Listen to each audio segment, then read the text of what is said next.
recruit five stars, another thing to get girls in the portal like you did? Portal recruiting is different. It's I always say recruiting is fluid. When you're in the portal, you're in the rapids. I mean, it happens very quickly. I think we were the right fit for those young ladies, and the timing was right, and we're excited about their future with our program and what we can do. Is there any kind of challenge in blending them into what you already have coming back? I think one of the biggest challenges that all coaches face is blending. It's team chemistry. It doesn't just happen. You know, you have to work really hard to establish a bond, to establish that strong team chemistry. Well, when you're trying to get kids out of the portal, do you think your own players are as important as anything, because they may know some of these kids from along the way? When you look at football, basketball, whatever, like it seems like the current players on rosters are doing as much recruiting to the portal as coaches are. Yeah, players talk, athletes talk. I've heard of athletes going in the portal and calling other people. I mean, there's a lot of conversations being had out there. It's just a different world that we're living in, and the access that they have to communication amongst each other really speeds things up on their relationship building with other athletes. Is that something you do every day? Check? We have people that are monitoring the portal daily, for sure. For your team, what are you looking to have next season that you maybe didn't have this year? Yeah, I think at this point we're in pretty good position with what we've got and what we have returning. So any additions to this point, I feel like that would be the cherry on top. Just take it up a notch. But in terms of filling holes, filling gaps, making sure that we've got everything checked off, I think we're in a good spot. Kellie, what do you think NIL has done for women athletes in particular?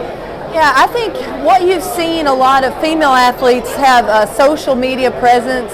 They're really, a lot of those athletes are reaping those benefits. When they have a lot of followers, there's a lot of female athletes that are really into NIL. I mean, they're going out and trying to build their brand for NIL purposes. And so I think it's given them an opportunity. It's given them a platform, and a lot of them are taking advantage of it. We sometimes hear about from coaches across various sports about some of the pitfalls, I guess, of NIL or the hurdles. What do you see as maybe being the best, benefits from this? Well, I think if a person has an opportunity to make money, they can do it, and that's what. If you look at that, we don't want to restrict our players' opportunities to make money, and I think that's the benefit.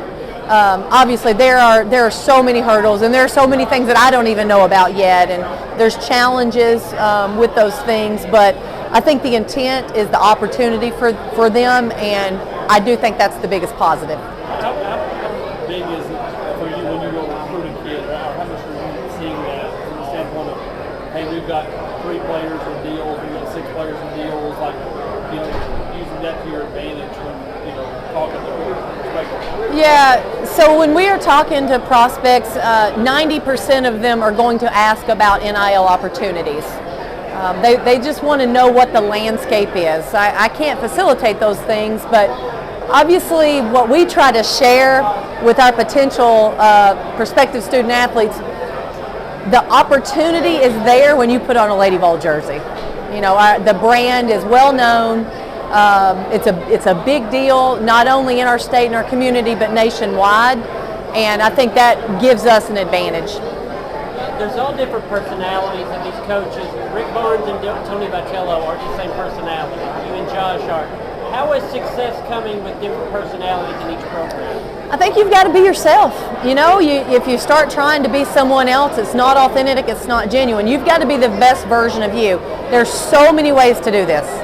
To be a coach, there's so many ways that you can approach it, and I think each coach is going to find the most success when they're being their true self, their authentic self, and you definitely see that on our staff. Coaches traditionally like routines and kind of regimented schedules.